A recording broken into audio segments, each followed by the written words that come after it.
Ал ендеше біз бүгін Қарабаев Медет ағайымыздың қара шаңырағына келіп отырмыз. Медет ағайымыздың ең үлкен ұлы Қарабаев Құсан ағайымыздың жұбайы Кененбаева Айгүл апайымыздан осы Медет ағайымыз туралы мәліметтер алуға келіп отырмыз. Сәлеметсіз бе, Айгүл апай? Жалпы осы біздің Медет ағайымыз туралы біраз мәліметтер бере кетсеңіз. Сәлеметсіздер ме, қыздар? Мынау кіріп келген оразамыз құтты болсын, барлықтарыңызға тілектерің қабыл бола берсін. Мектепте үздік оқыңдар, Құдай қаласа жоғары оқу орнына түсе беріңдер грантқа. Мына атамыздың не беріп кететін болсам, атам 1941 жылы Жаңабазар деген Жаңабазар елді мекеніндегі Жолбұлақ, төменгі Жолбұлақ елді мекенінде туылған, өмірге келген.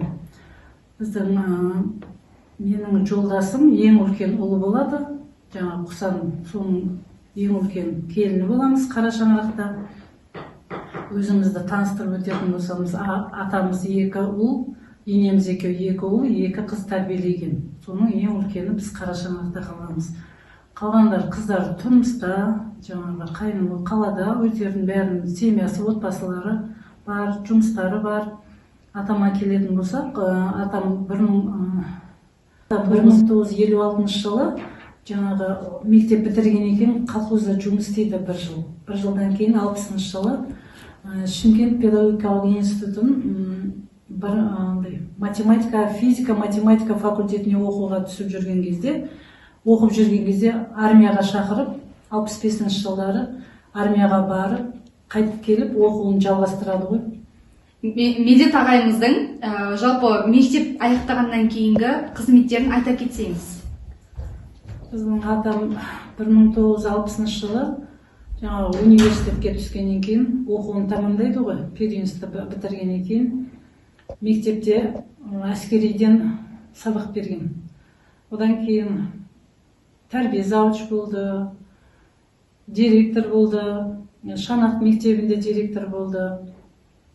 Завройына болды, қанша жыл, 13 жылдай Завройына болды. Осы Қазығұрт ауданында Тұрар Рысқұлов мектебінде директор болды. Өмірінің соңына шейін қызметтермен, жаңа қызметтің үстінде болды ғой енді.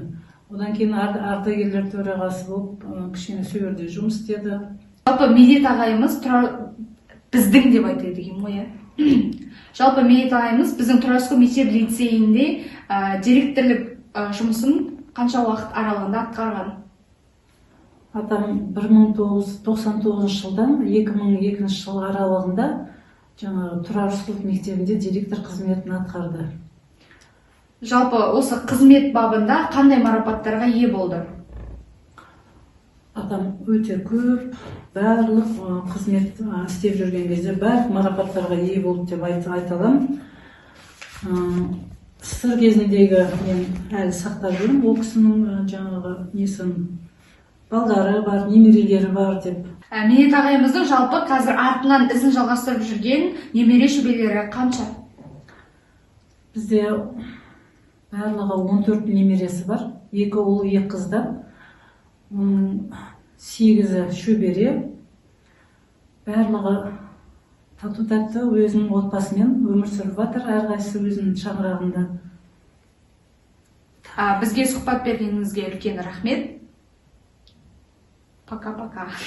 Айгүл апай, біз жаңа сіздің үйіңізге келген кезде сіз бір іспен шұғылданып отыр екенсіз. Құпия болмаса, сол туралы таныстырып кетсеңіз. Иә, қыздар, атам туралы мен кішкене газетке мақала бергем. Енді тағы да бір мақаламды дайындап отырым. Өмір мектебі деген. Ол өмірден алынған, жаңағы өмірде болған нәрселер, солардың бәрін жазып, Құдай қаласа, жарық шыққан кезде өздеріңе таныстырып беремін. Айгүл апай, сіздің бізге уақыт бөліп сұхбат бергеніңізге үлкен рахмет. Біз Медет ағайымыз туралы көптеген деректерді біле алдық. Сізге отбасыңызға бақыт, береке және де жұмысыңызға табыс тілейміз. Рахмет, қыздар. Сіздерге де сәттілік тілеймін. Құрмет грамотасын алды 2002 жылы.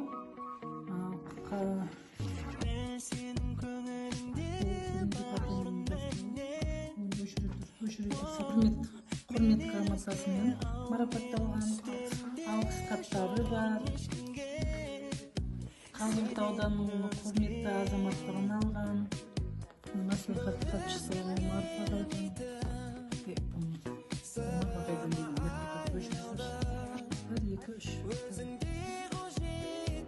атам құрметті Қазығұрт ауданының құрметті азаматтығын